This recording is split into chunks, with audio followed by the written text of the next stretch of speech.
MSNBC's Lawrence O'Donnell. When I was working in the Senate, I didn't realize that it's the perfect training for the job that I have now. Covering government, covering politics, the complexity of it all. Mastering the detail is crucial to being able to present anything that happens in Senate buildings or any of the other news centers that we have to focus on every day. The Last Word with Lawrence O'Donnell, weeknights at 10 p.m. Eastern on MSNBC. Hi there, everyone. It's 4 o'clock in the East. It is the 900-page book that Team Trump doesn't ever want you to read or crack open or really even know about. It is the single most comprehensive effort to put MAGA's authoritarian vision and plans on paper. It's the Heritage Foundation's Project 2025, and it is now bursting into public view in spite of, or maybe because of, Trump's repeated denials. Even in spaces where Project 2025 is not explicitly mentioned or quoted, the vision it outlines is on the lips of every MAGA acolyte and true believer. Semaphore is reporting this from a conservative conference this week. Quote, Trump comes back in January. I'll be on his heels coming back, and I will run the biggest deportation force this country has ever seen. That was former ICE Director Tom Homan at a panel on immigration policy. Quote, they ain't seen bleep yet. Wait till 2025. Wait till 2025. Trump's allies are not even trying to hide the radical plans for the country should Donald Trump prevail in November and serve another term. As for Donald Trump himself, he's once again claiming he's never heard of Project 2025. He knows nothing about it. Saying in a post on his website, Truth Social, this morning, this, quote, I have not seen it. I have no idea who is in charge of it, end quote. But the ties between Team Trump and the Heritage Foundation run deep and wide. Just ask them. Here's Trump back in 2022. Because our country is going to hell. The critical job of institutions such as Heritage is to lay the groundwork, and Heritage does such an incredible job at that. This is a great group, and they're going to lay the groundwork and detailed plans for exactly what our movement will do and what your movement will do when the American people give us a colossal mandate to save America. And that's coming. That's coming.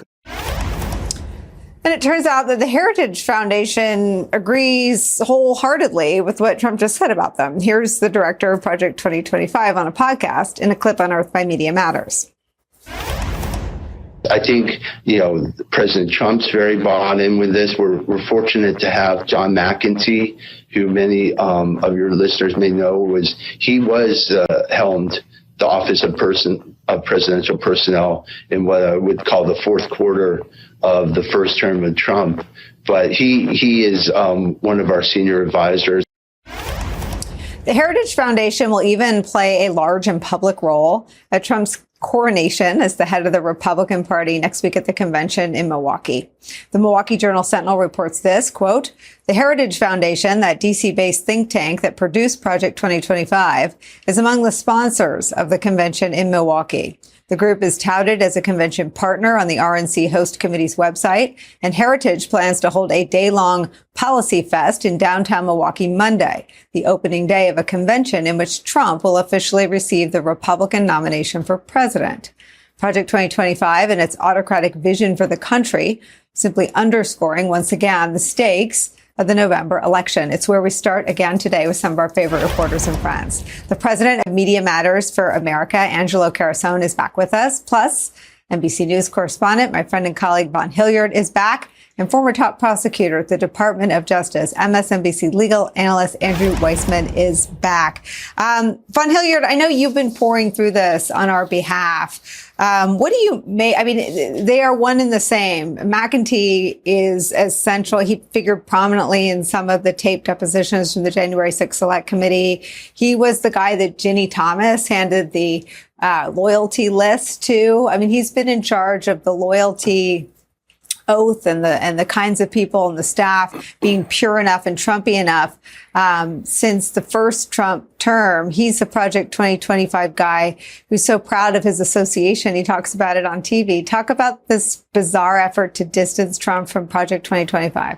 Right. John McEntee was the former director of the personnel office in the White House. He was his former personal aide, and he is the one who is overseeing the database of Project 2025 in a senior advisor capacity, because Project 2025 has talked about the idea of having the executive have the ability to fire tens of thousands of civil servants across departments and agencies, making the case that it is the agencies and departments and the employees that should be properly executing what the desires of the president of the executive office are. And so what they essentially have done over the last 2 years is sought to build a recruitment tool and ask questions of prospective employees who would be political appointees that would be able to then come in and fill these roles that were previously served by the civil servants. And, John McEntee is not the only individual. You also have the likes of Russ Vought, who was the former OMB director in the Trump administration,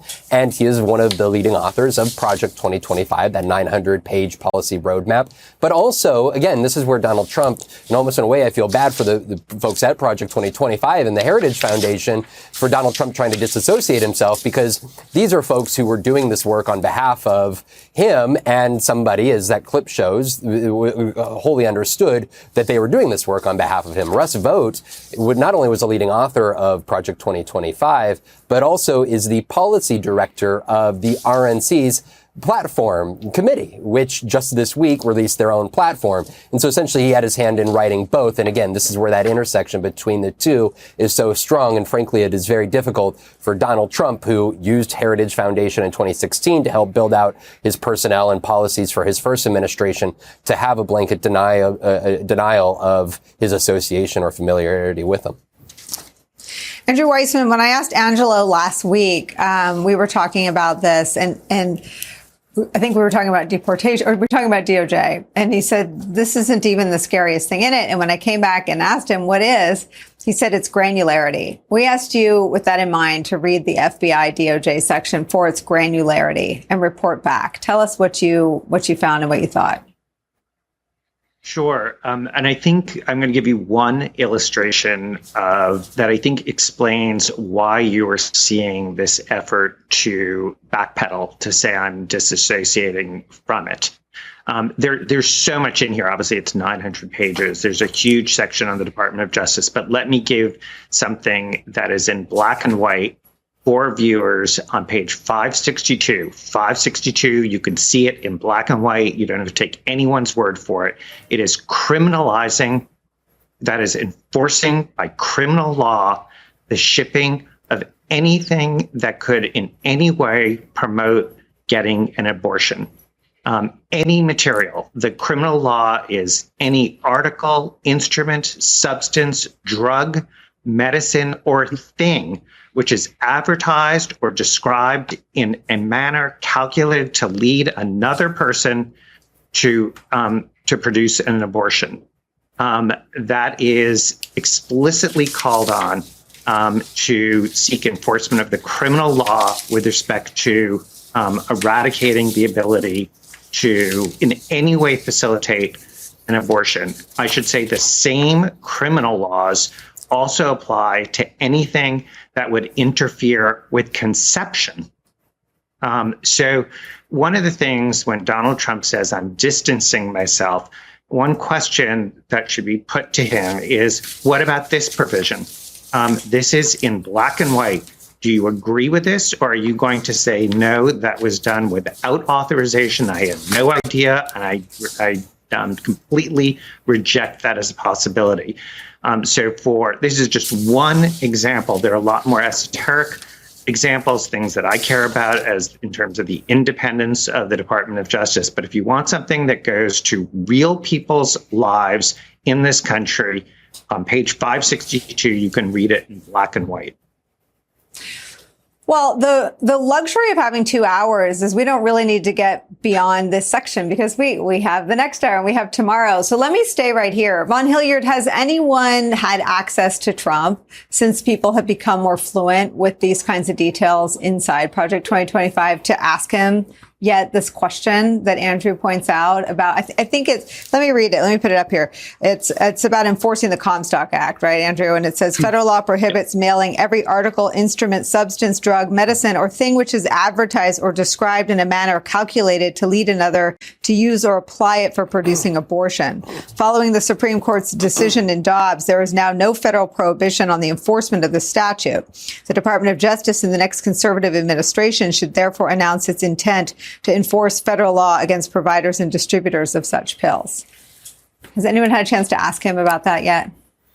No, and it's Donald Trump is not keen on doing interviews, and so of course we have not had the opportunity to ask him those questions really since he started to distance himself from this project. And the background of this project here is, Heritage Foundation will tell you that they put together a similar book, a policy roadmap for Ronald Reagan back in 1980 when he won the White House. And so, I think for the American public there is some benefit of seeing 900 pages worth of policy written down on paper. And for Donald Trump, he has been clear through his campaign that he alone speaks for himself.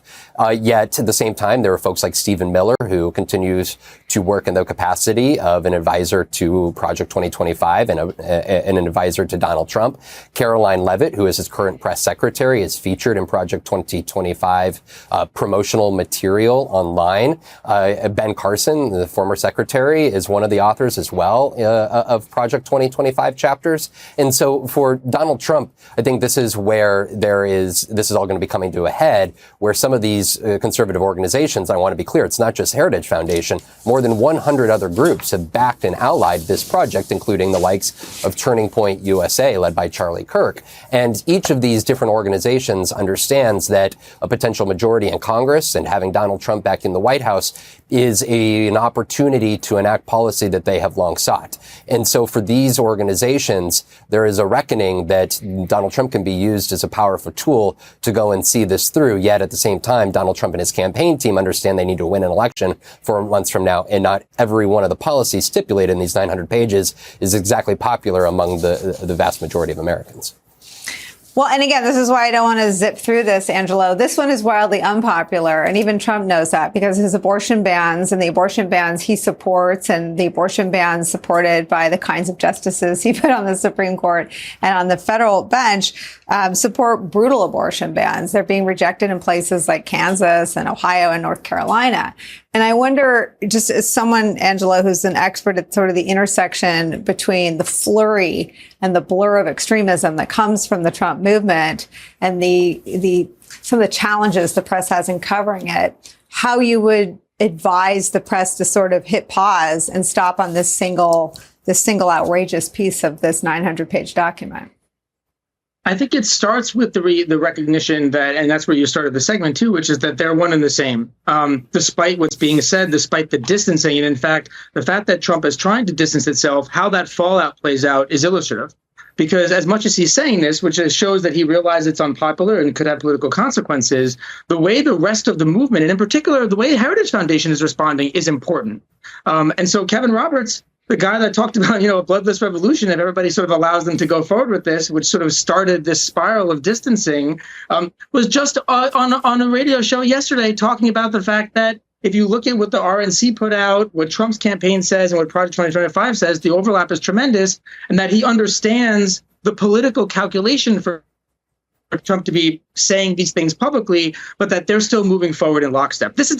So they haven't gotten the message yet. And in fact, he's trying to keep everybody sort of, hey, it's okay. We're still moving forward with this despite what's being said publicly for political purposes. And that's why I think it's important to start there, because it shows how real it is. That it's not just sort of some ideas or expressions, but that it can be both operationalized, that they understand that they need power first. So they need to win the elections before these things. And then the second thing gets into what we talked about before, which is the granularity. This one page, 562, is very, very specific. And even if a lot of these things don't hold up in the end in court, which is scary, the whole idea behind this is to do some really big, shocking things early on. Mass arrests, mass deportation, so that you get people in line. And they're going to be advocates, it's going to be journalists, it's going to be across the sector, so you dial down that political opposition. So the same thing that they would do in the abortion context, they want to do in the educator context as well, for anyone that's pushing things related to LGBT youth or trans and they hope that they can sort of send a really clear message there. And that's how I think people should focus on it, is one, to not take what Trump is saying at face value, which I don't think anyone is doing, but to explore one layer further, which is how is Project 2025, how is the Republicans responding to this? And they seem to be on the same message, that this is a wink and a nod and they get it. And then the second is to look at some of these examples. And then the last thing I would say is, what are they doing next? What's the next operational step? And this is where Ross Vaughn comes in, because he's been talked about. Vaughn brought him up earlier. He's on the RNC platform. He's one of the authors of Project 2025. He's writing a new document called the 180-Day Agenda, which is actually a minute-by-minute breakdown of how they will implement parts of Project 2025 in those first 180 days. That will not be a public document. But the mere fact that that is moving forward right now, and given his intersection across segments, both the platform committee and at Project 2025, it's got the blessing of a would-be Trump administration, and that's the significance. It's very real. Andrew, and so these things are not abstractions. Yeah. Andrew, I know you looked at the DOJ section. I want to read a little bit more because it involves someone we talk about a lot on this show, John Eastman. This is also from Semaphore. On Monday afternoon, a few blocks from the White House, conservative legal scholars discussed how to strike back against Trump's enemies. Quote, "We've got to start impeaching these judges for acting in such an unbelievably partisan way from the bench," said John Eastman, a California attorney who was disbarred last year for working with Trump to challenge the 2020 election.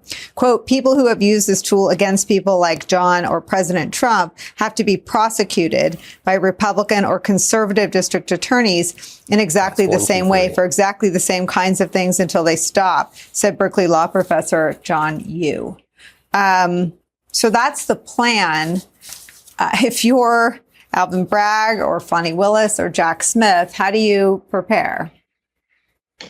By the way, there's an explicit statement in black and white.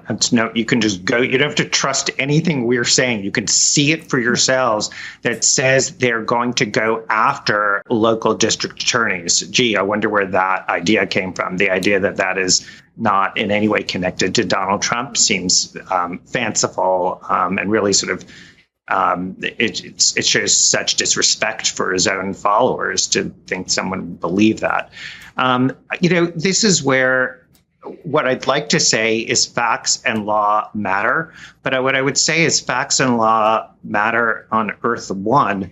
And we are used to being able to say that and thinking of the courts as one of the last refuges where that is something that you can cling on to. Liz Cheney pointed that out, that the courts after the last election did very well.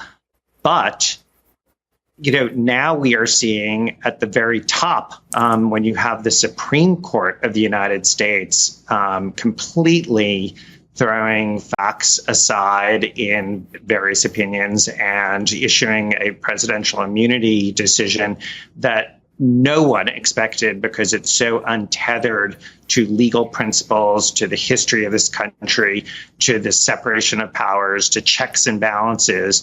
I think there's no way to prepare other than having your faith in knowing that you did nothing wrong and that you adhered to, in good faith, to the facts and to existing law. If you don't have that, you really do.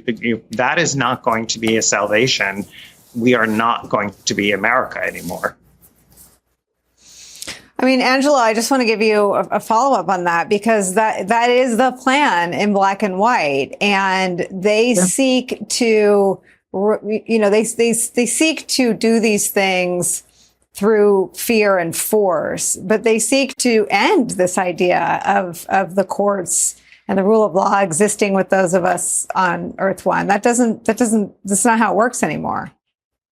Yeah, and it seems that others have sort of gotten the message.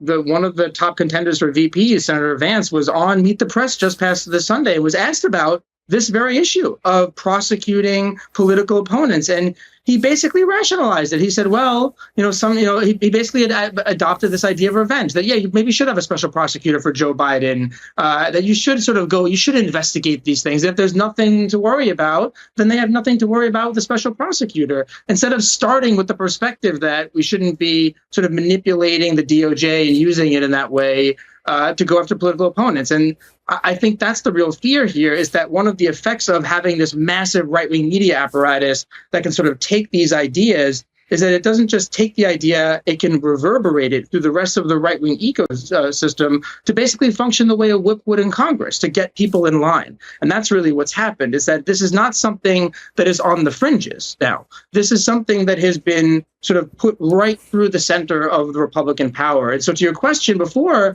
it's like, how do you prepare for something like this? And I thought what Andrew said was right. You kind of can't. You have to prevent. This is one of those instances that the only way you can prepare is to prevent.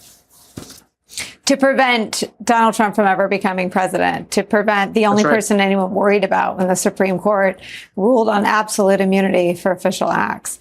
No one's coming to save us, just us, the voters. Thank you for that reminder.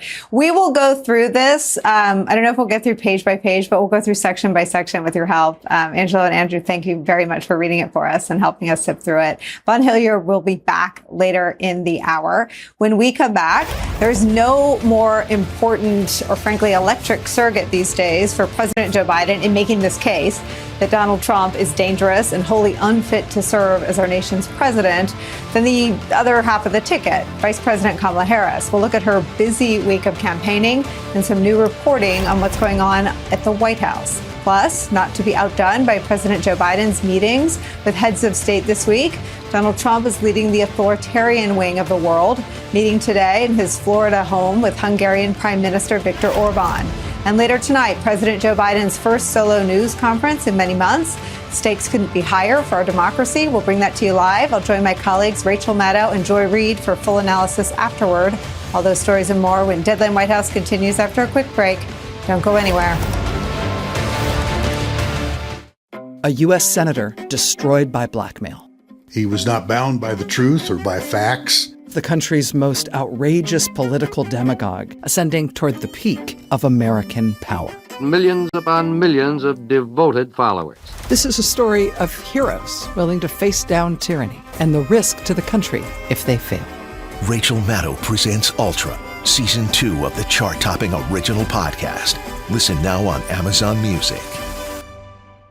Stay up to date on the biggest issues of the day with the MSNBC Daily newsletter. Each morning, you'll get analysis by experts you trust, video highlights from your favorite shows. 2024 is now truly the most important election in the history of our country. Previews of our podcasts and documentaries, plus written perspectives from the newsmakers themselves, all sent directly to your inbox each morning. Get the best of MSNBC all in one place. Sign up for MSNBC Daily at msnbc.com.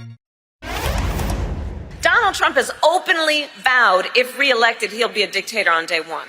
So let us be clear. This represents an outright attack on our children, our families, and our future. If Trump gets the chance, he will sign a national abortion ban. But we are not going to let that happen. We know women know what's in their own best interest and don't need their government telling them what to do with their body. As Trump bows down to dictators, he makes America weak. And that is disqualifying for someone who wants to be commander-in-chief of the United States of America. As President Joe Biden convenes world leaders this week for the NATO summit, Vice President Kamala Harris has been on the campaign trail, continuing to vigorously prosecute the case against Donald Trump, highlighting the stakes of this election in terms of whether or not we remain a democracy.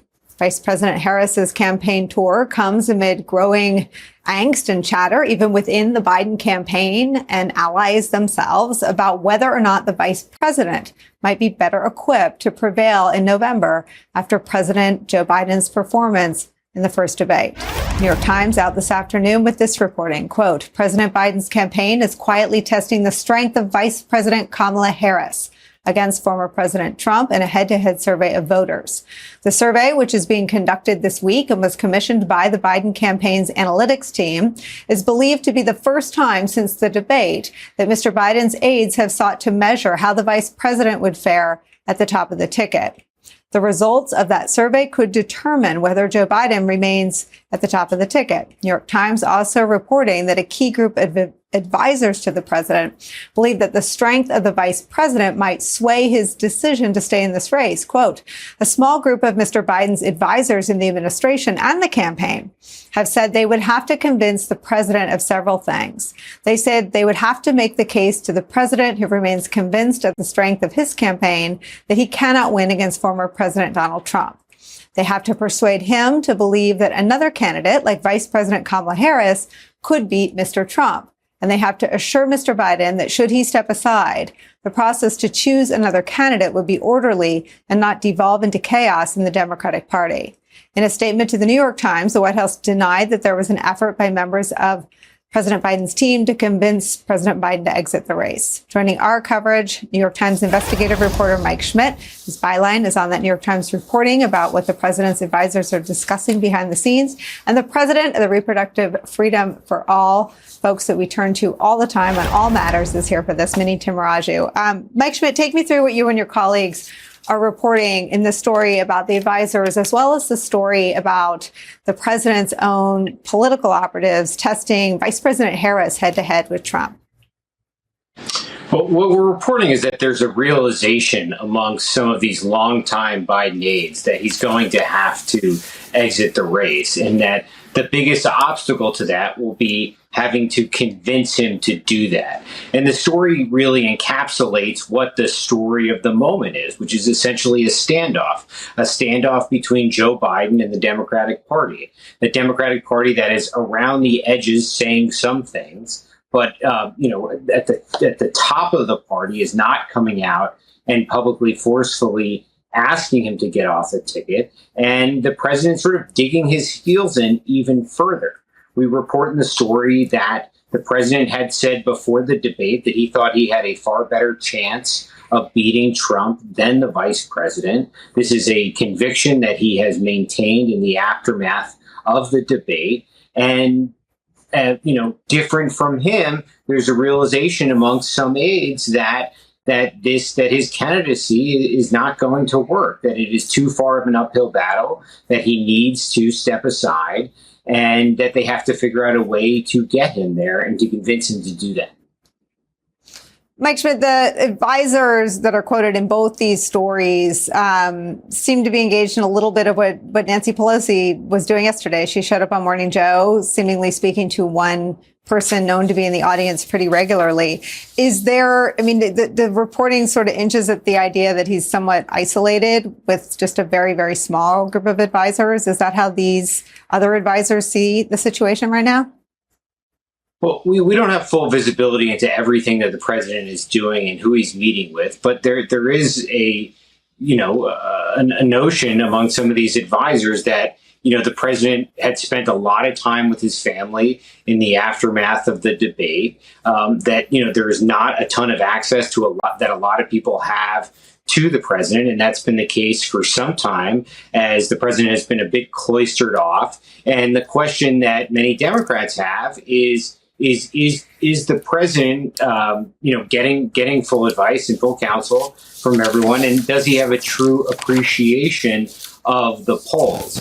Out of all the Democratic politicians and aides that I've talked to, I can find very few that will say, on background or off the record, that they think that the president should stay in the race. And I think the question in the coming days will be is, how does the Democratic Party ratchet up that pressure? What does it do? And what does the press conference today mean? Is a press conference able to put the toothpaste back in the tube from the debate? I don't think that the Stephanopoulos interview got them to the point that they thought it was going to get them to. There's still questions here, with someone like Nancy Pelosi coming out and saying the president has to make a decision when the president apparently had already made a decision. So it really is a standoff. And it will be now, heading into the third week. It was only 2 weeks ago that the debate happened. Minnie, the most intriguing piece of all of this is that the president's data team is polling Harris versus Trump. I have been watching her for years. I have paid extra close attention, as has the country, I think, these last 2 weeks.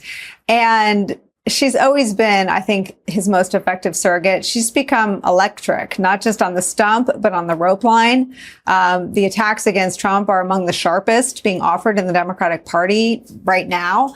And I wonder what you think it means that they're poll testing, at least, just maybe keeping every option on the table, or maybe trying to bolster the president's view that only he can beat Trump. I don't know. But it is intriguing that they want to understand where voters stand if the question is Kamala Harris or Donald Trump. I agree that it's intriguing, and I've always thought the vice president was electric on the trail.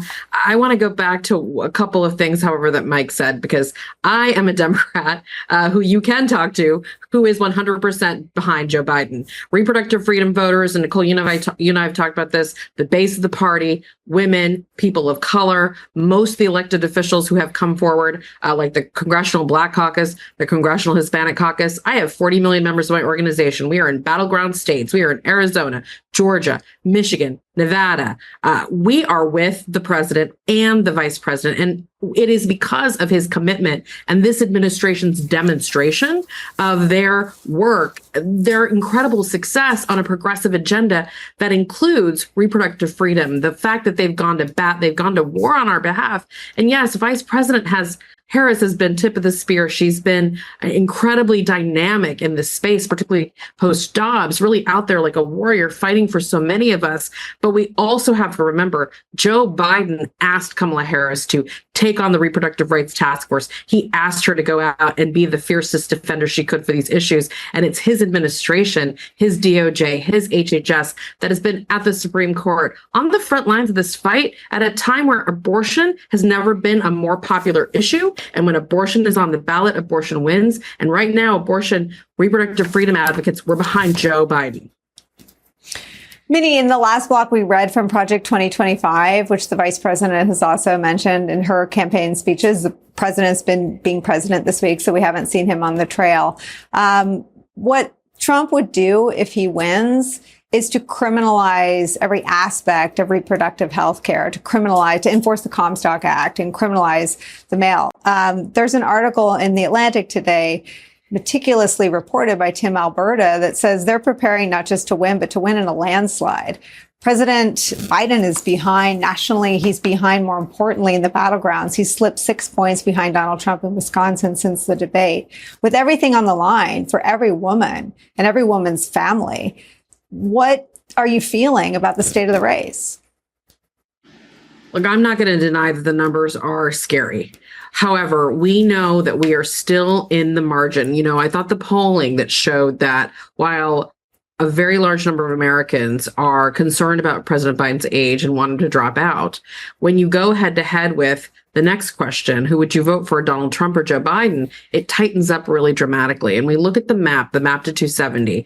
You have the states that I mentioned where we're strongest, where we have ballot measures in place, where we have activists engaged, where we have already been on the ground. The Biden campaign's got operations knocking on doors already. In those critical states, we feel like we can make the margin. But look, you asked me how I'm feeling as a reproductive rights advocate. Everything is on the line. And the reason why I am so terrified of what's been going on the last 2 weeks as we've, prognosticated and debated the president's abilities is we're losing ground and we're losing time and focus away from Donald Trump and Project 2025 and the fact that he just put forth a GOP platform that many in the press covered as a moderation of his views, but actually is terrifyingly scary, Nicolle. It has language in there that would lead to enshrinement of fetal personhood laws in states that could eventually lead to an interpretation of the 14th Amendment that would recognize embryos as people. This is scary dystopian stuff. We've got to get the focus back to Donald Trump. We've got to get the focus back to Project 2025. Minnie, how do you do that if every day more elected Democrats, are dropping their support from Joe Biden? So I think a lot of elected Democrats are making a big mistake. And what I will tell you is when I'm out in the states and I'm out in a different battleground state, basically almost every week, and I'm knocking on doors, they're not worried about what their congressional representative thinks about Joe Biden. They're worried about the economy. They're worried about the safety of their children going to school every day. They're worried about climate, and they're worried about their bodily autonomy and their fundamental freedoms. We are not losing ground with our grassroots. And I really wish more folks in the press would get out into the states and talk to regular Americans. We're in a DC bubble. We have a lot of folks who think they're much smarter than the American people, but the American people are paying attention to the issues. So the way we cut through the noise as an organization like ours is we go back to the doors, we roll up our sleeves, and we keep talking to everyday voters. All right, we're going to show you more of the other half of the ticket. No one's going anywhere. There's more new reporting. Don't go anywhere. We'll be right back. Has the president or anyone at the White House ever asked or suggested that you open an investigation of anyone? Yes or no, please, sir? The president or anybody else? Seems you would remember something like that and be able to tell us. When black women are 3 to 4 times more likely to die in connection with childbirth in America, when the sons of black women will die because of gun violence more than any other cause of death, the question has to be, where you been? And what are you going to do? Can you think of any laws that give the government the power to make decisions about the male body? I'm not thinking of any right now, Senator. Sir, I have just a few. Well, you let me qualify, and I'm not able to be rushed this fast. It makes me nervous. Pick that one up. Mike Schmidt, we talked about the Times reporting. My colleagues at NBC News are reporting this, quote, several of President Joe Biden's closest allies telling NBC News they now see his chances of winning as 0, and the likelihood of him taking down fellow Democratic candidates growing. Quote, he needs to drop out, one Biden campaign official said. He will never recover from this. This morning, a Democratic member of Congress texted me this. I think it's over. It's just a matter of how soon. This is a disaster. We need to get back to talking about Trump. How do these advisors that you and your colleagues talk to plan to heal the rift between where Minnie is? And I don't know that there's a more important constituency than everyone that Minnie touches. Women of color, the issue of reproductive freedoms. Whatever happens, how do you knit this official quoted in the NBC story, the aides you talk to, the Democratic congressman, how do you knit this side back together and get them back on offense? What's their plan? I'm not sure what their plan is to do that. I think that as we kind of see here, they're trying to get through today. They're trying to get through this press conference. And I think that this is one of the distractions that, certainly a lot of Democrats on the Hill feel that this has created. So, for example, today we're talking about this press conference. There'll be special coverage of this press conference. All the national television networks will be putting it on, and everyone will be sitting there playing armchair doctor to figure out, what level of acuity they believe the president has. That's not focused on the issues. That's focused on questions of acuity. And that is some of the frustration that I've heard from folks on Capitol Hill, that it is something that takes away from that. I think the real question in a lot of this is, where is Chuck Schumer? He probably more so than anyone else holds a lot of the cards in this, and probably has the most on the line himself as well, given what any action that would be taken here, by Democrats towards the president would have on the all important Senate races across the country. So, he has, out of everyone, has probably been the quietest. He hasn't gone on TV in the way that Pelosi did. And, you hear very little about what's coming out of his office. But in many ways, I think he's probably the person, maybe besides Obama, that has, could really throw their weight around here. But I think that part of what's going on here is that this is a very unique situation. This is not something that we have seen a lot of times, and we in the media are trying to figure out how to cover it in a fair way. This is the president of the United States. These are questions about his ability to perform his job and his electability with a candidate, going up against a candidate that has raised a lot of serious issues through what he says he wants to do when he becomes president. And it's a pretty extraordinary moment. Minnie, I'll give you the last word, and I would just ask you to lend your expert voice to the stakes once again. I mean, they couldn't be higher. I think that's what everyone's grappling with. I think that's what Biden's own advisors are grappling with. I think that's why they're paying so much attention to the data. I get texts all day long from Biden folks with data points. Tell me how you see this playing out. You played that supercut of Kamala Harris just being a badass, and I was smiling because that does get a lot of us through the dark days. I've had a lot of folks call me and say, God, this reminds me of Bill Barr, Kamala, and then you played that clip. Again, the combo. The combo of the president and the vice president, it's powerful. What's next for us is getting back to the issues. One thing that I thought was really promising, despite all the noise of the last 2 weeks, is that Project 2025 is the most Googled subject right now, right? Thanks to a lot of cultural influencers, like folks like Taraji P. Henson talking about it during the BET Awards. I mean, that's penetrating public consciousness. And this is really critical because we've been talking about something that, you've worked in administrations, I've worked for administrations. It's a blueprint for a future administration. How many Americans really talk about that? So the fact that we're getting through because of how dystopian and horrific it is, but it's also a sign that folks remember how bad the Trump years were. And we've got to get the focus back. What's going to unite us is focusing on our issues. What's going to unite us is focusing on what we can fight back together and the aspirational hope of building back our democracy. And we only get to do that with 4 more years of Joe Biden and Kamala Harris. Mike Schmidt and Minnie Tamaraju, thank you for having this conversation with us. We're really grateful to both of you. Coming up next for us, Donald Trump's top VP picks all have one thing in common. They all, at one time, had a lot of bad things to say about Donald Trump. We'll play what they said about him next.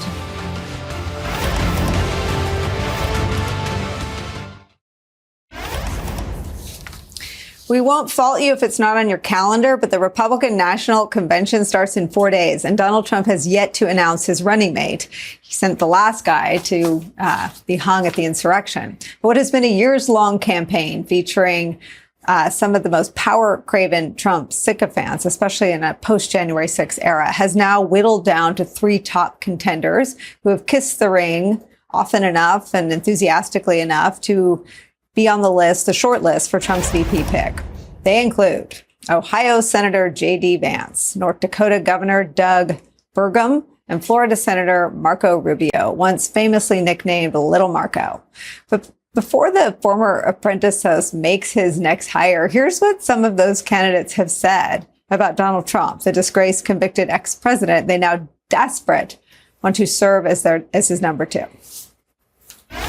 We are not going to turn over the conservative movement to a con artist who was telling people one thing but has spent 40 years sticking it to working Americans and now claims to be their champion. Would you ever do business with Donald Trump? I don't think so. Why? I just think that it's important that you're judged by the company you keep, and you just wouldn't do business with him. No, I wouldn't. Well, Senator, this is an evolution, and I know you've been asked about this before, about past comments that you've made about Donald Trump. You've said, I'm a never Trump guy, never liked him. Terrible candidate, idiot if you voted for him, might be America's Hitler, might be a cynical a-hole, cultural heroine, noxious and reprehensible. I was wrong about Donald Trump. I didn't think he was going to be a good president, Brett. He was a great president. And you know what they say about men with small hands? You can't trust them. You can't trust them. We're back with NBC News correspondent Vaughn Hillyard. So is it the guy who called him America's Hitler, the guy who got in a fight with him on stage about the size of his hands, or the guy who said you're judged by the character of the company you keep? Right. I think, frankly, the anticipation is that he was going to have a VP candidate, a running mate, somebody who would be ultimately loyal to him.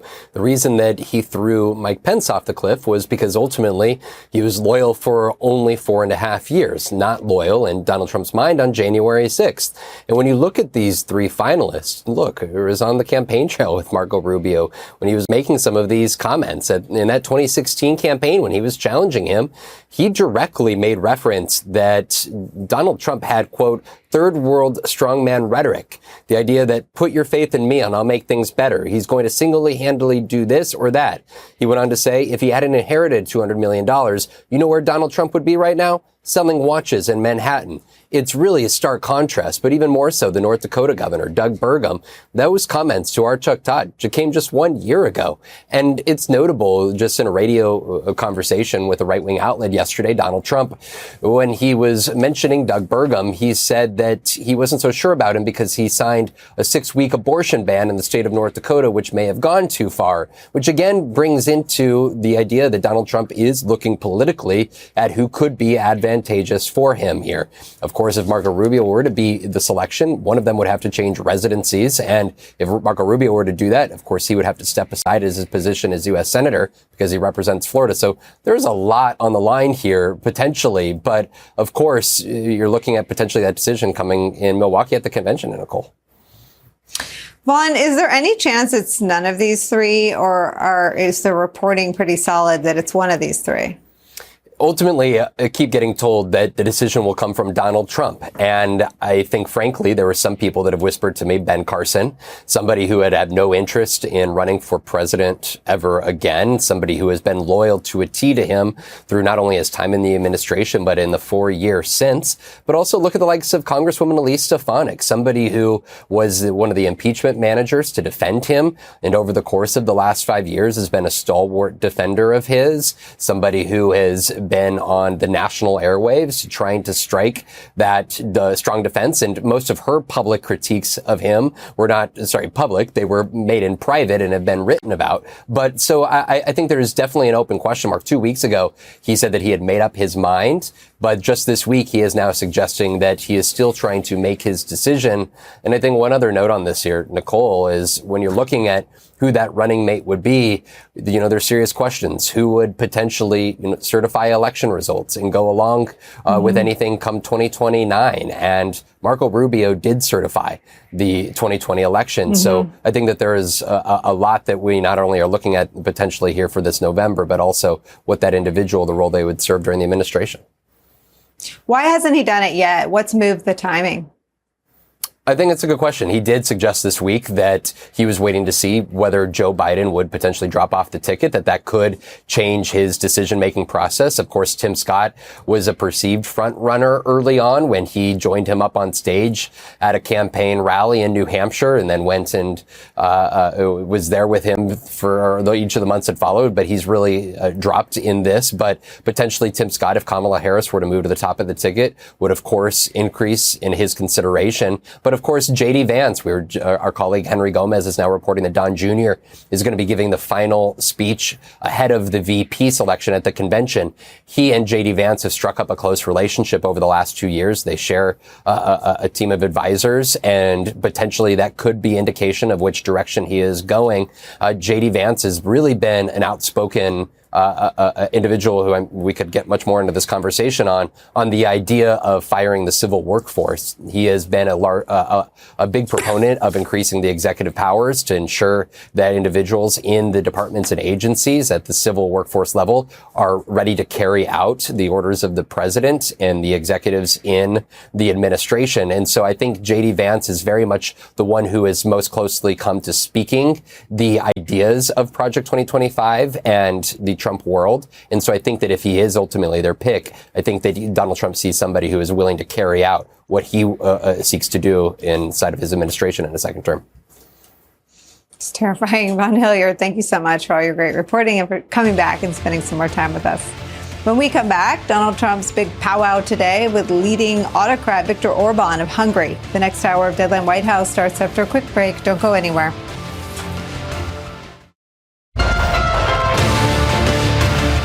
If they think it's Russia, I have President Putin He just said it's not Russia.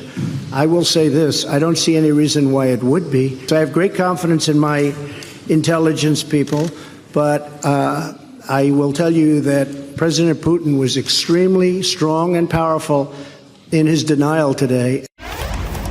Hi again, everyone. It's 5 o'clock in the East. It was the mic drop moment for all the wrong reasons. A statement heard all around the world. The then president of the United States of America siding with a murderous dictator over his own intelligence officials on the question of election interference. We entered a new era of American foreign policy during that hour on that day, where having a leader who would always choose and side with democracy was no longer a given for us. Now, of course, Donald Trump is no longer the president, and President Joe Biden has worked tirelessly to restore America's standing on the world stage, to reassure world leaders that we are the America they know and trust. But ever present is the looming concern that if Trump returns to office, he will align America with the dictators and autocrats he so frequently publicly admires, much more than any of our own allies. That fear was furthered by what's happening today. Following the NATO summit that President Joe Biden has been leading, Hungary's Prime Minister Viktor Orban is set to meet with the disgraced ex-president down at Mar-a-Lago.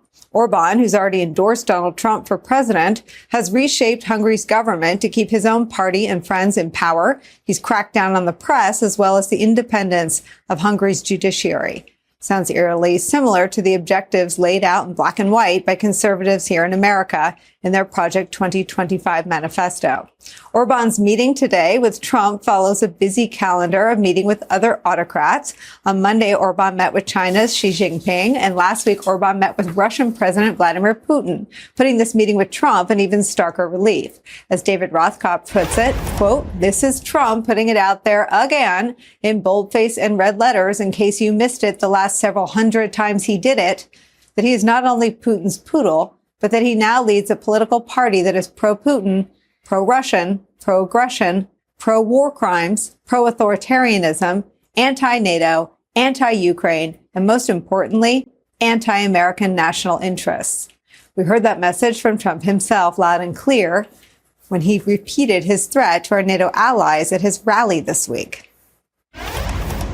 I said, "You have to pay your bills." They said, "Sir, may I ask you a question? If we don't pay our bills, will you protect us from Russia?" I said, "You mean you're delinquent?" They said, "Yes, we're delinquent. Let's say we're delinquent. Would you protect us?" I said, "No, I will not protect you from Russia."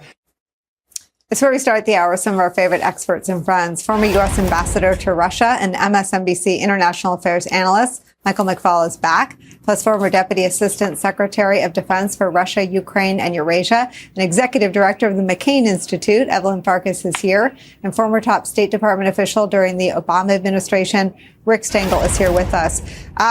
You just cannot keep them apart, Evelyn Farkas, Trump and Orban, Orban and Trump. This is extraordinary, even for Trump, that he's meeting with him again.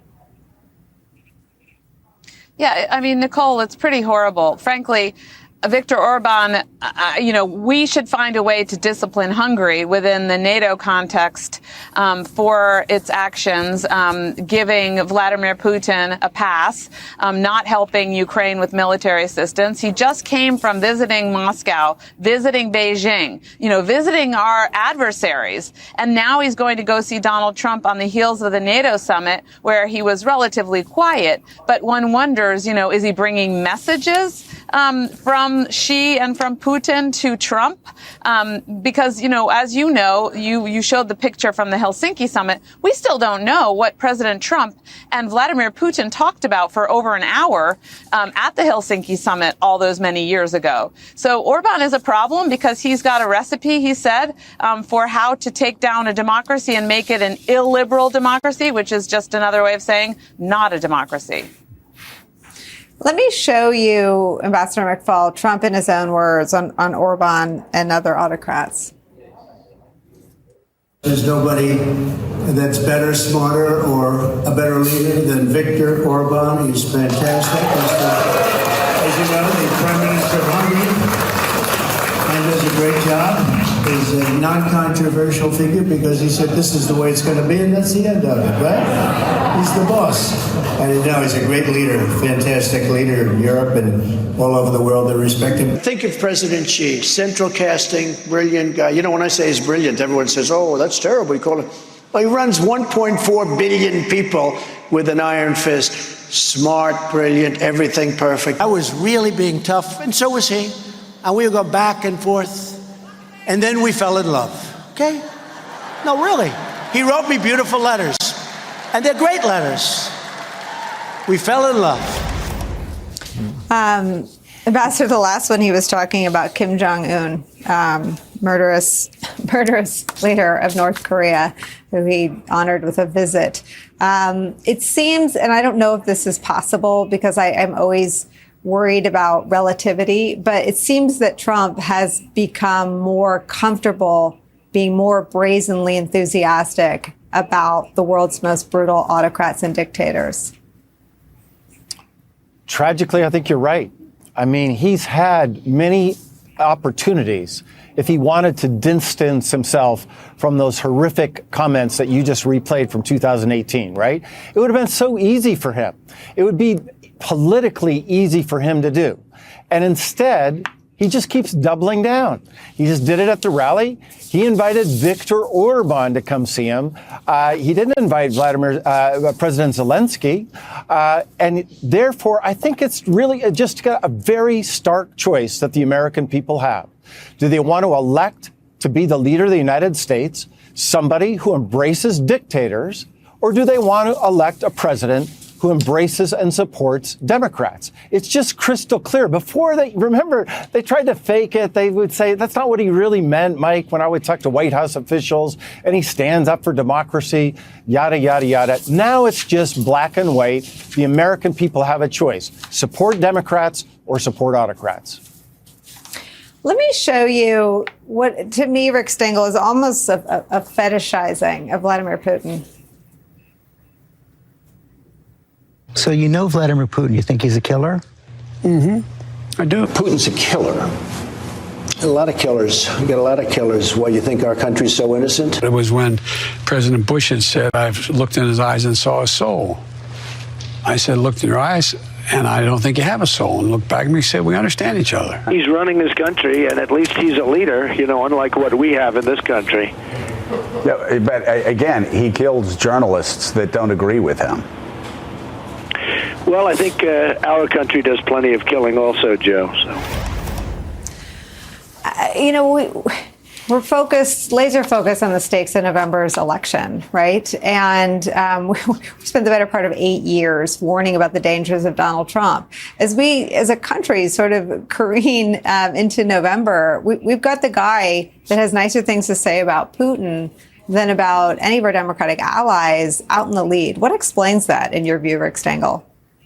You know, someday the true story of the relationship between Trump and Putin and Trump and Russia will be written. We don't know it now completely. I mean, you know, from the time he's been trying to have a hotel in Moscow to various other things. But I think the thing that explains it, and I'm sad to say, is that he has sort of a child's view of what strength is. I mean, ever since Roy Cohn told him that he had to be strong and always appear strong, he respects people that appear strong. In the previous clip, you know, Xi Jinping appears strong, Orban appears strong, Putin appears strong. It's this juvenile, childish playground sense of strength. And unfortunately, I think a lot of voters buy into that as well. They think that is a sign of strength. In fact, it's a sign of weakness. He's a historically weak candidate, and people should realize that. Evelyn, what is the view from Moscow?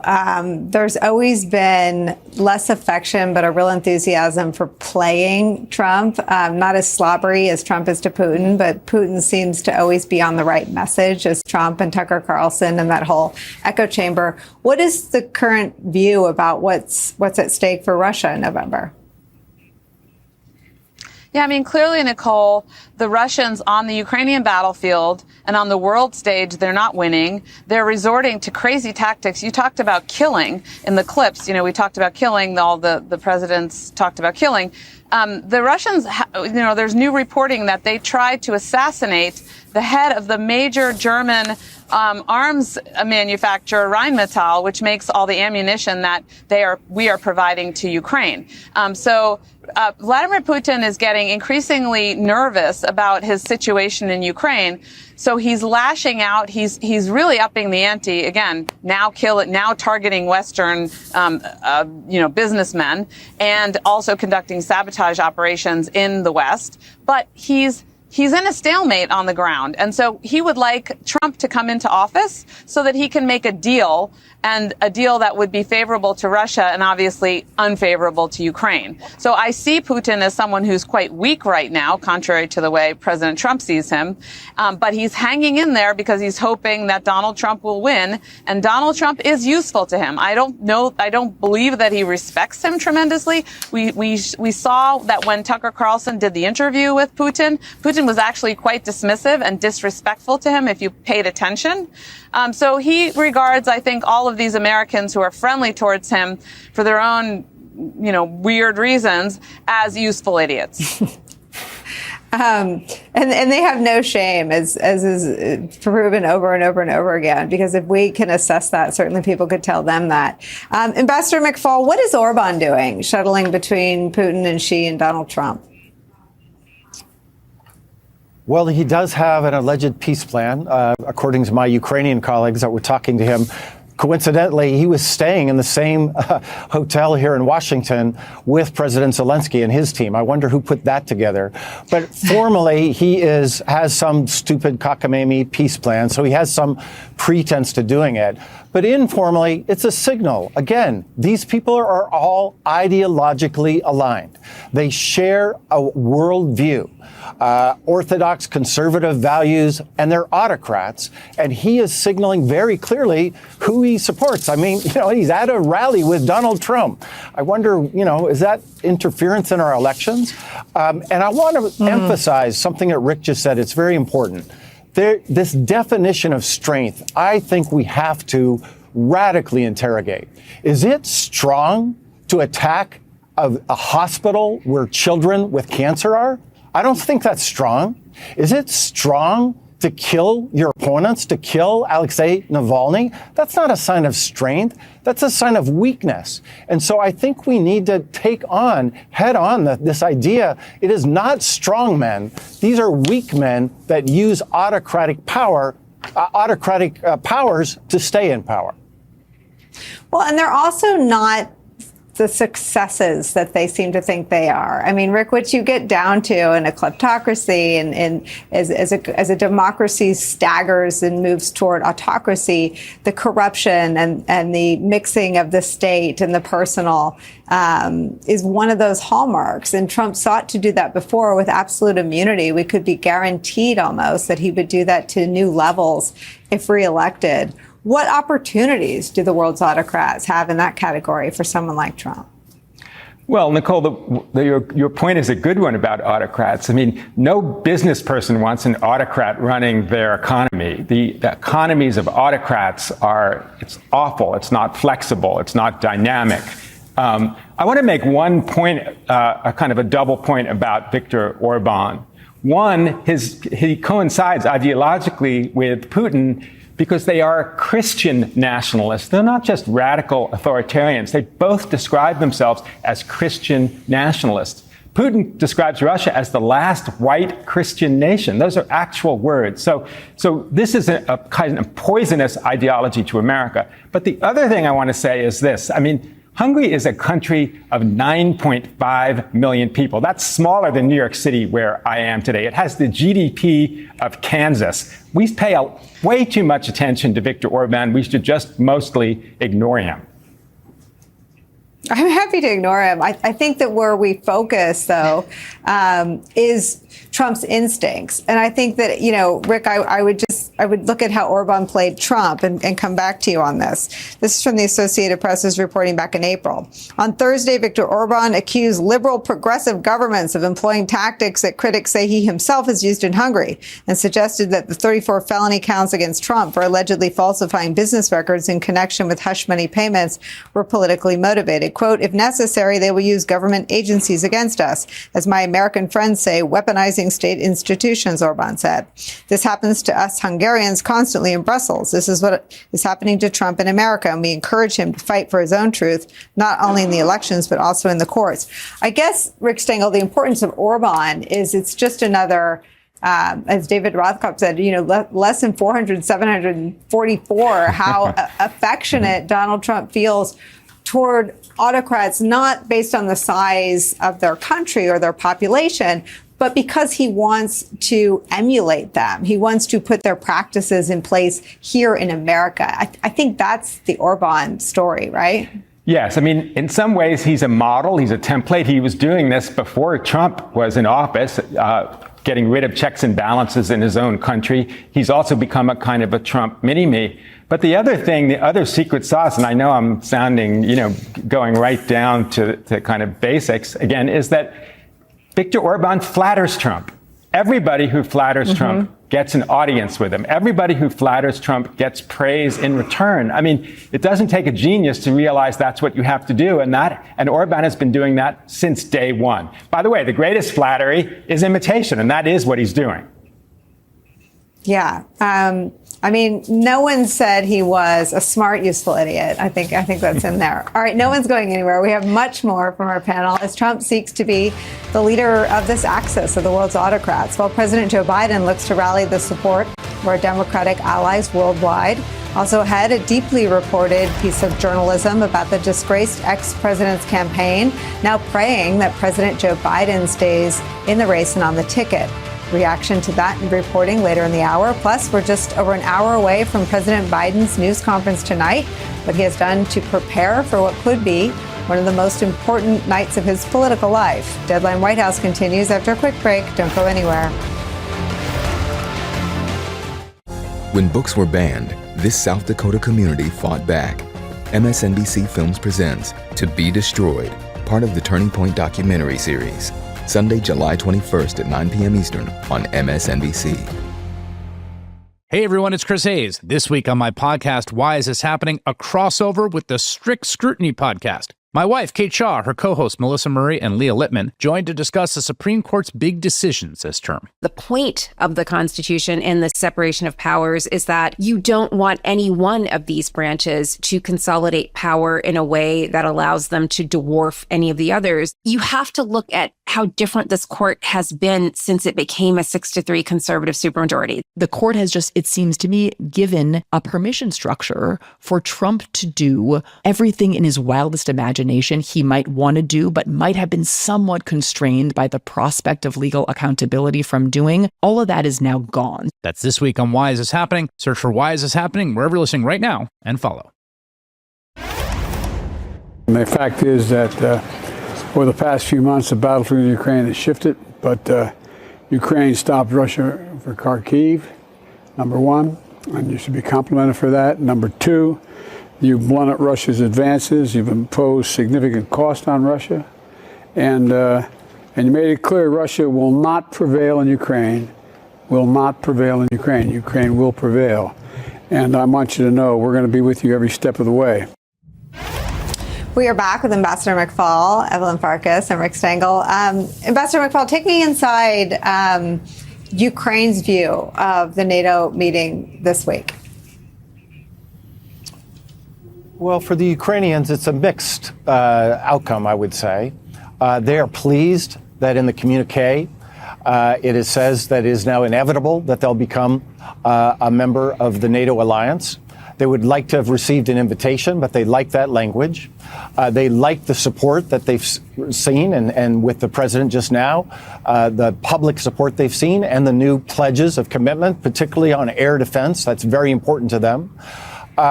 At the same time, they are nervous about the future of the United States of America, just like every other delegation that I've talked to here. And they are making contingency plans. What do we do if we have to deal with a NATO that is no longer led by somebody that believes in NATO. And that is a sense of deep anxiety among all the Ukrainians that I've saw over the last 3 days here in Washington. Yeah, I mean, Evelyn and Applebaum pulled the curtain back on some of this as well. I mean, this seems to be the frantic, mostly whispered conversation, not just in Washington, but among our allies. What if? What if Trump wins in November, which today's polls suggest he very well could? Yeah, Nicolle, so I've been, at the summit. I was at the opening ceremony and running around today talking to various Europeans. And what's striking to me is that unlike Americans who maybe more recently have started to say, oh, Trump is going to win, the Europeans are pretty definitive. They sound like they already know the outcome of our election. So they are quite alarmed. And increasingly on the sidelines, you hear conversations about doing things that this current administration wouldn't approve of, putting boots on the ground, putting in air defense systems, closer into Ukraine, things that have been maybe discussed internally, but now countries are leaning forward and thinking about what they might do with or without a U.S. blessing. So I think the allies are worried. We've seen, I was recently in Japan and Taiwan, and I was struck that they are almost more worried than our European allies about not just the outcome of our elections, but frankly, how we are doing standing up to Russia. So there's a great deal of international anxiety right now in general when it comes to Russia and China, but then also about what the U.S. is going to be willing to do in the future. Rick Stengel, anxiety is just this global mood, right? Talk about what the conversation is here, because I think people who could still save us are our own voters, our own neighbors, our own citizens. I mean, the election is not preordained, and I think the brain has all these adaptive measures to prepare for the worst. I also think that our European allies can read polls and they consume more news than some of us do, and the polls certainly have Donald Trump ahead pretty decisively. But Joe Biden has been an incredibly successful president. There's a process. It's a little chaotic in the party right now, but nothing is preordained. Nothing is predetermined. Anything could happen. And this issue of America standing on the world, the choices, I don't know that they've ever been this stark. Whether we remain a democracy or an autocracy doesn't just affect our rights at home. It affects our relationships around the world. What is your sense of whether that conversation should be part of the one we have as Americans over the next 4 months and what it sounds like? Yes, it's a global election. I sometimes wish people around the world could vote in addition to Americans. I mean, because democracy is on the ballot. I mean, one of the things that the Europeans asked about after 2020 was, is this an aberration in America, or is this a sea change? And they're now beginning to think that it's a sea change. And so they have to adapt to that. I do think we're to use Biden's very good language on this, at an inflection point between authoritarian states and their system that they say is more effective versus democracy, which is messy, but we say is more effective and is objectively more effective. I think, if God forbid, Biden loses and Trump is elected, there is going to be radical changes across the world. I mean, that American model of democracy that, flourished after World War II, and then has been ebbing in this democratic recession over the last 20 years. I mean, there's going to be a different world. And I mean, just going back to NATO, you're going to be looking at a NATO that might not have the U.S. in it. And in some ways, yes, that behooves the Europeans to do more. But I just think that's a sad day. And, 75 years of NATO keeping the peace in which most people don't realize, the most peaceful era in human history, has been a really great thing. I mean, Evelyn, there's just something so resigned, right, about how you're describing the Europeans, how Rick Stengel sounds right now. What is your sense of how the Europeans see, or Asians, or how the allies see the sort of American spirit in this hour?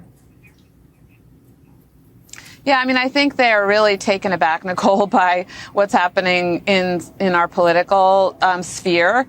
Most of the people here at the summit, from Europe, they don't expect to see an outcome, for example, of this debate about what happens with our president as a nominee until they leave. I will say, though, that, Rick just had a little bit of an optimistic note in his last sentence.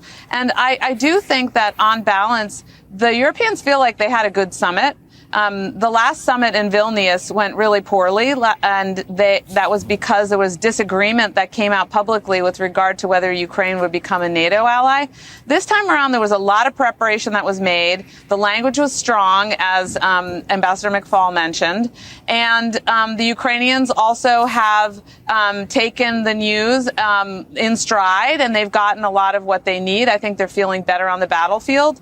And the Europeans were able to welcome Sweden for the first time to a summit. Remember, Finland and Sweden, these two countries that border Russia, they are now our allies. So there's a lot of positive news also coming out of here. So I think I'd like to join Rick Stengel with a little bit of optimism. All right. Well, go ahead. I want to express way more optimism than that for two reasons. One, Nicolle, you're right. This election is not over. We're talking about it like the inevitable. We've got a long ways to go. I'm not a political expert, but I read enough of the polls to know it's not over yet. Number two, I can tell you the Biden administration is very happy about this summit because we saw solidarity and leadership on the democracies, right? We've been talking a lot about how the autocrats are all aligned, but we saw the democracies together today and yesterday and the day before. And it was a very good summit for President Biden, showing that he is the leader of the free world. And they believe, and I think they're right about this, that Americans want to be the leader of the free world. We don't actually want to be part of the autocratic alliance, the illiberal international. I think when push comes to shove and we ask the American people, do you want to lead the free world or be part of the autocratic world? I think the majority want to go with that. And this summit proved that President Biden can be that leader. Yeah, I mean, and his speech to NATO and the sort of the pomp and circumstance is certainly his comfort zone and his sweet spot. Ambassador Michael McFaul, Evelyn Farkas, Rick Stengel, thank you for having this conversation with us. It's so nice to see all of you. And for landing on optimism. I love it. When we come back, a deeply reported news story about Team Trump's nightmare scenario. That brand new reporting for you after a short break.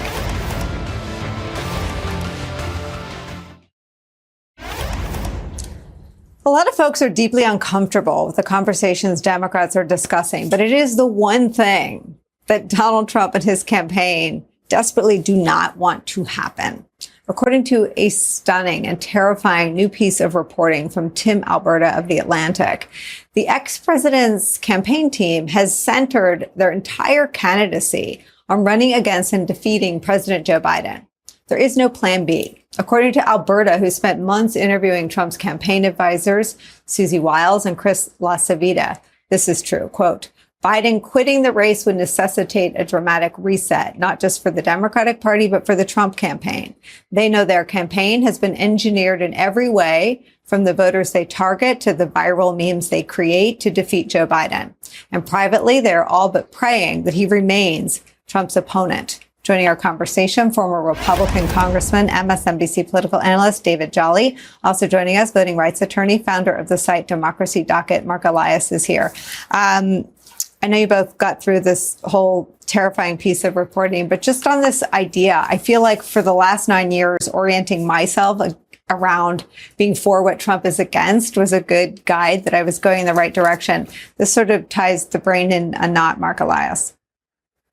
Yeah, it does. And I think it says a couple of things. The first is a point that I've made about the Trump campaign now for months. And in fact, we talked about this last week or earlier this week, rather, about their legal efforts, which is that the Trump campaign is much more professionalized now than has ever been before. It is, in 2016, it was, sort of a ragtag group of misfits. In 2020, it was a little bit better, but not much. And we saw how that played out in the post-election. And they have professionalized their operation. Chris LaCivita is a well-known political operative, as is Susie Wiles. And these are two people who know the mechanics of blocking and tackling. And so, no one on the Democratic side should take any solace that Donald Trump will defeat himself. These are very, very good operatives, number one. Number two, I think that we need to be careful in taking them at their word because they are good operatives. And so, they want to say the thing that will cause Democrats the most uncomfortable moments in the moments that they can say those things. So I don't frankly trust either of them for what they say as far as I can throw them. I think that's a good admonition, David Jolly. Let me just share some additional elements of Tim Alberta's great reporting, which may fall into the same category. So Tim Alberta writes this, quote, "In my conversations with LaCivita and Wiles over the past 6 months, they assured me multiple times that the campaign was planning for all contingencies, but they took quite seriously the possibility of a substitution and would be ready if Biden forfeited the nomination. By mid-June, however, not long before the debate, their tone had changed. They told me it was too late. The most influential players in Democratic politics had become too invested in the narrative that Biden was fully competent and capable of serving another 4 years." Your thoughts about this reporting and how we should process it? I think on its face, we are entering another election cycle that is now a hallmark of our American politics, where the two leading candidates have incredibly high negatives because each side has the ability to spend years kind of hammering home the negative partisanship themes. Republicans have spent 6 years hitting Joe Biden on everything from Hunter Biden's laptop to the Biden business affairs to sending Rudy Giuliani overseas to meet with foreign assets to hammering his age. And they've been able to do that arm's length from Fox News. So, of course, Joe Biden arrives at this election cycle really beaten up with high negatives. But so does Donald Trump. Donald Trump also has historic negatives, and most of his former cabinet won't support him, nor his vice president or the former Speaker of the House. And so this is kind of baked in. Two candidates with really high negatives. And the truth is, Republicans are now scared because they haven't spent enough currency beating up alternatives to Joe Biden. They want to face Joe Biden. And if it's not Biden, they want to face Vice President Harris. But they don't get to control that outcome. Joe Biden and Kamala Harris get to control that outcome. And I suppose some Democrats on the Hill think they get to contribute to that decision as well. We'll see. Donald Trump wants to face Joe Biden. And if not Joe Biden, he wants to face Kamala Harris. Marc, Elias, I want to read something else in the piece that is squarely your bailiwick. So the marching orders were clear. Trump's lieutenants were to dismantle much of the RNC's existing ground game and divert resources to a colossal new election integrity program, a legion of lawyers on retainer, hundreds of training seminars for poll monitors nationwide, a goal of 100,000 volunteers organized and assigned to stand watch outside voting precincts, tabulation centers, and even individual drop boxes. It is a national sort of voter suppression operation masquerading as election integrity, even after lifelong Republicans, Bill Barr and Chris Krebs, found no voter fraud. What are your thoughts? It's barely masquerading. I mean, it is a voter suppression operation, and in many respects, the Republican Party takes pride in the fact that it is a voter suppression operation.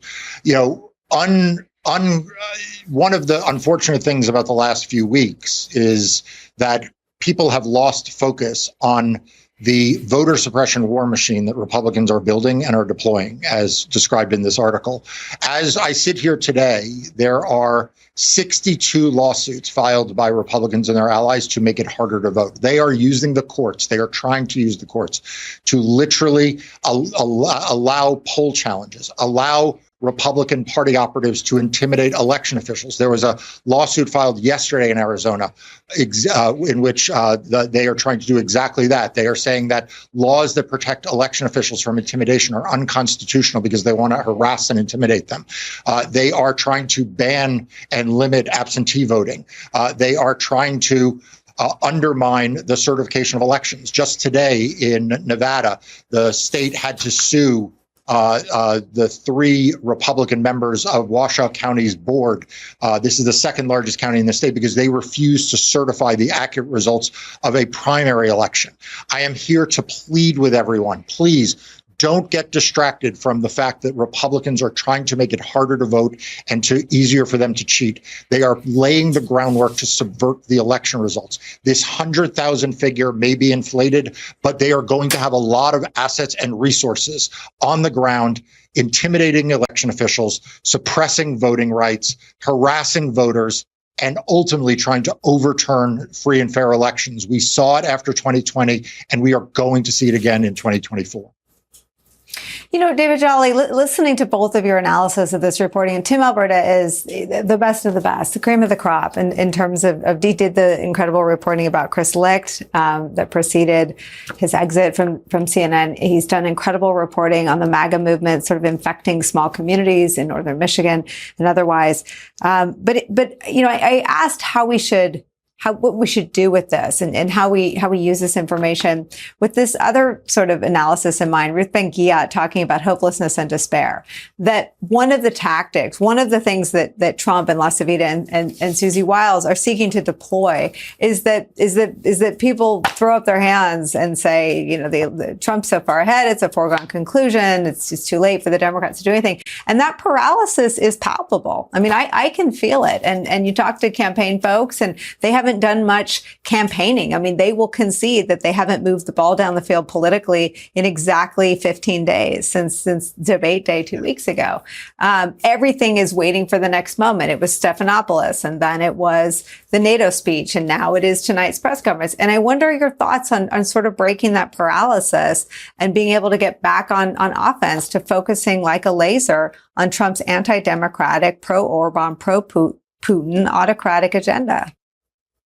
That's right. I think in addition to the good work that Marc does when it comes to voter suppression, what the last 2 weeks have added as an element is voter depression and the real fear that people just stay home, right? The fact that both candidates have equally high negatives right now. You know, the notion that if Republicans had nominated Nikki Haley, we may not be here. I mean, that is true as well because Donald Trump's negatives are so high. I actually think, Nicolle, there's been a missed opportunity, but it's still occurring a little bit that the last 2 weeks is really distilling this to the simplicity that has always been needed in this race. You have a criminal candidate nominated by the Republican Party who wants to roll back your freedoms. And in Joe Biden, you have a sitting president nominee who wants to protect your freedoms. And because of the anxiety around both candidates, I think it's forcing voters to recognize maybe this is a hard choice. But boy, it's a more important one than ever. And I think Democrats are doing themselves a terrible disservice. I said, look, I think everybody's working in good faith right now. What I'm about to say is not an insult, but members of Congress don't matter right now.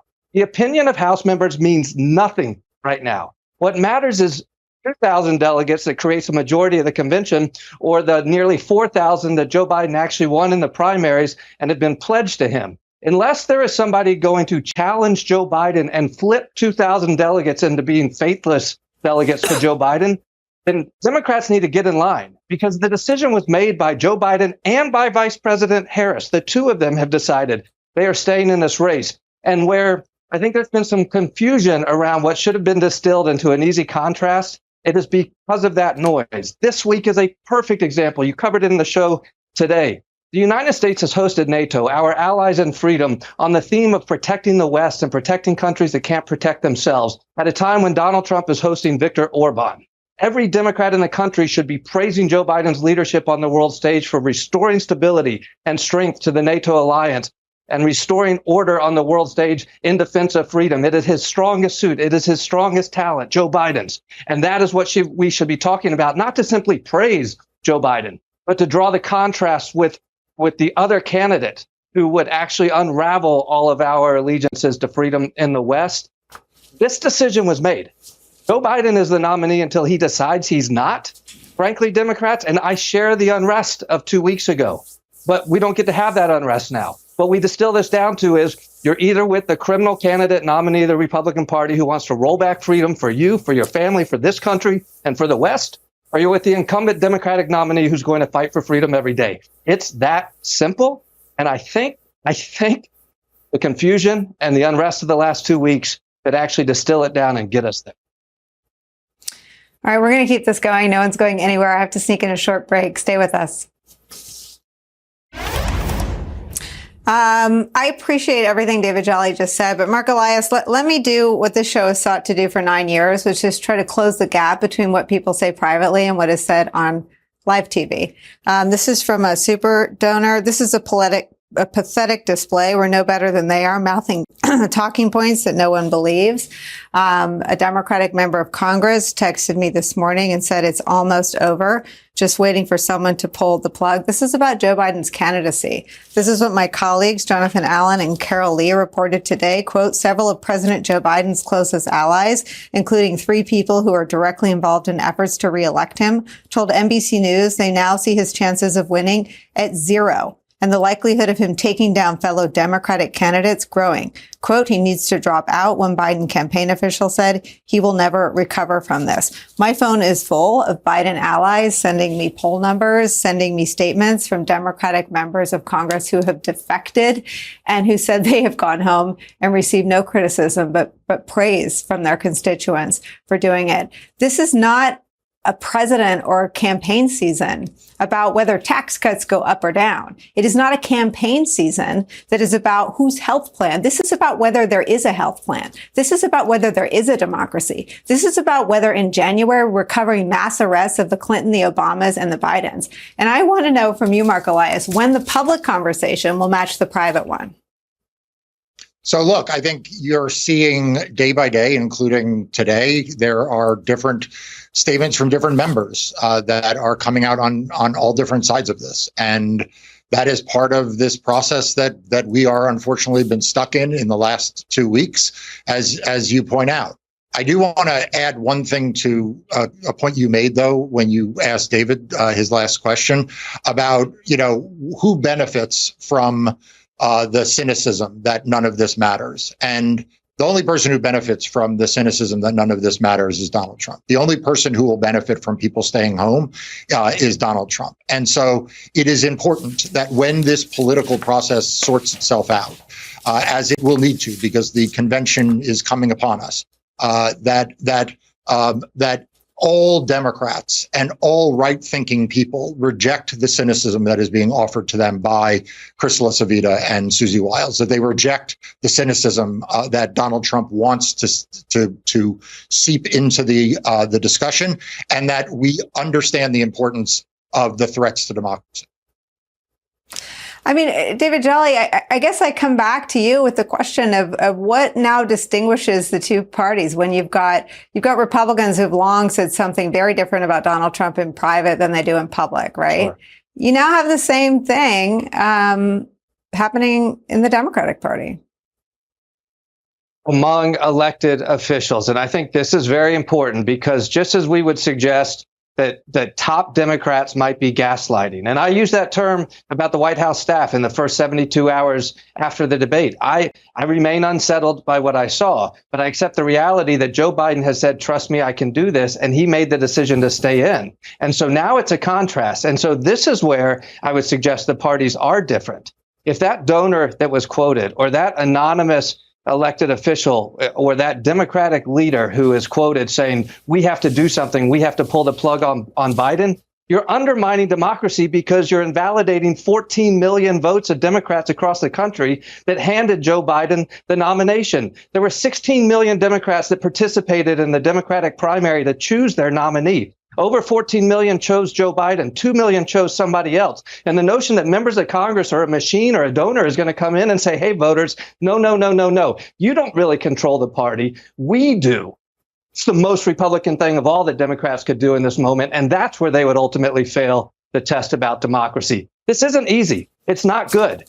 The Democratic voters nominated Joe Biden. Joe Biden said he's staying in. So now your choice is between Biden and Trump. That's it.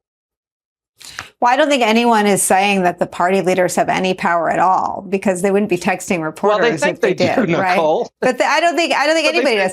I think if we're going to stay true to what we've tried to do in these 2 hours, the only person with any power to do anything different is Joe Biden. And Joe Biden wants all the same things that we do. Joe Biden wants to continue to live in a democracy. Joe Biden's own son would be probably the first person around. The Bidens have more on the line than anybody. And in terms of legacy and library, I mean, the legacy for Joe Biden right now is not just do you win or lose an election. For Joe Biden, it's do you end the American experiment? So I appreciate your point, but I'm not saying that the Democratic Party leaders have any power at all. I think we watched the Republicans, and it's clear that there's no such thing as we live in sort of a post-party leader America. The only person with any power because of years of legal and political movements is the president. So what we're actually talking about, Marc, Elias, is what does Joe Biden do? I think Joe Biden is going to give a press conference later today, and he and all of us will have more information after that. And then I think he has said he has made his decision, but I've been in politics long enough to know decisions are not made until they have to be made, and so we will see what he does.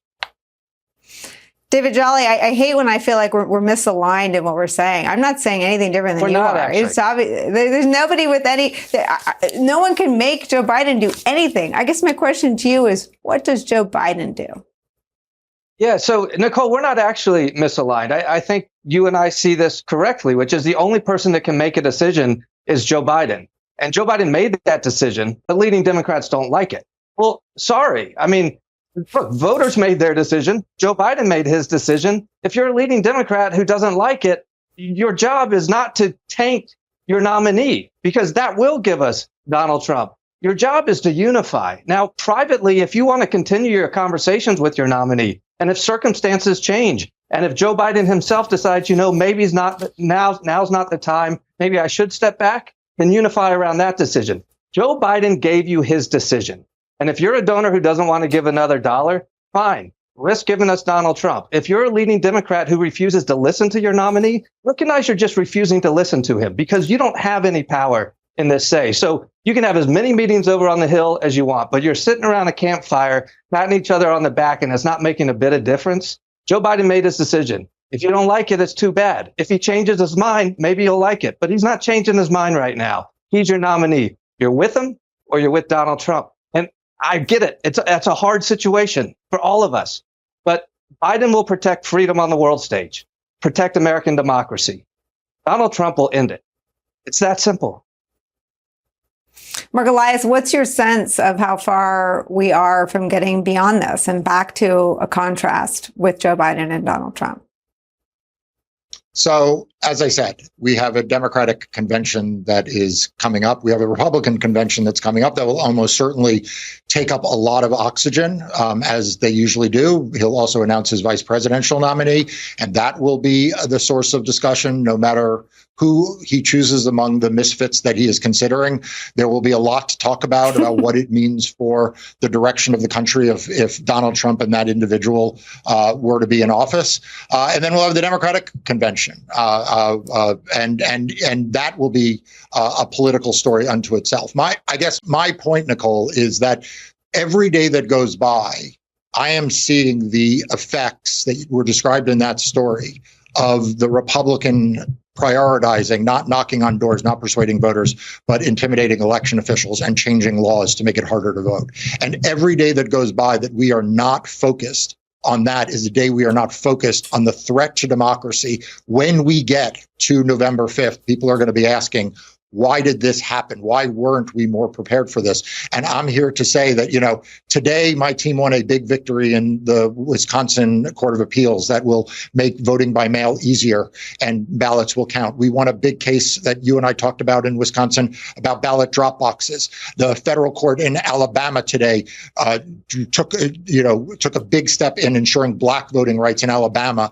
And I'm proud to be involved in that. And I just want to make sure we are not losing the fight for democracy that is the rules of the game while we are focused on the political aspects. David Jolly, I want to give you another question. I've sort of barreled through a break here. I'm sorry, control room. But we've also lost 2 weeks of articulating to the American people what the Supreme Court's immunity decision means. And it's an extraordinary contrast. Being for the rule of law, being a president who just saw his own son convicted in a court of law by a jury of his peers, running against an ex-president who's a convicted felon. We've lost 2 weeks of taking that story and that contrast to the American people. Yeah, that's right, Nicolle. And I think this is where what feels like a hard choice for all of us really shouldn't be. because you have a uniquely dangerous candidate in Donald Trump, now aided and abetted by his Supreme Court that he created and manufactured. A criminal candidate who is uniquely dangerous. And you have an aging president with all of the foibles and all of the failings. And every day, maybe even today, he'll face a moment that might feel disqualifying. But is it really disqualifying for Joe Biden if he misspeaks against a former president, Republican criminal nominee who wants to roll back our democracy? I don't think it is. I think the goal here is to stop Donald Trump. And as long as Joe Biden has made his decision, you're either riding with Biden or you're fine with rolling back democracy with a criminal candidate nominated by the Republican Party next Thursday night. I think it's an easy decision, even though it feels like a hard one. Marc, Elias, and David Jolly, I appreciate both of you for this conversation. Thank you so much. And thanks to all of you for letting us into your homes during these truly extraordinary times. We are grateful. Saturday, September 7th, it's MSNBC Live Democracy 2024, our premier live audience event with your favorite MSNBC hosts. Visit msnbc.com/democracy2024 to buy your tickets.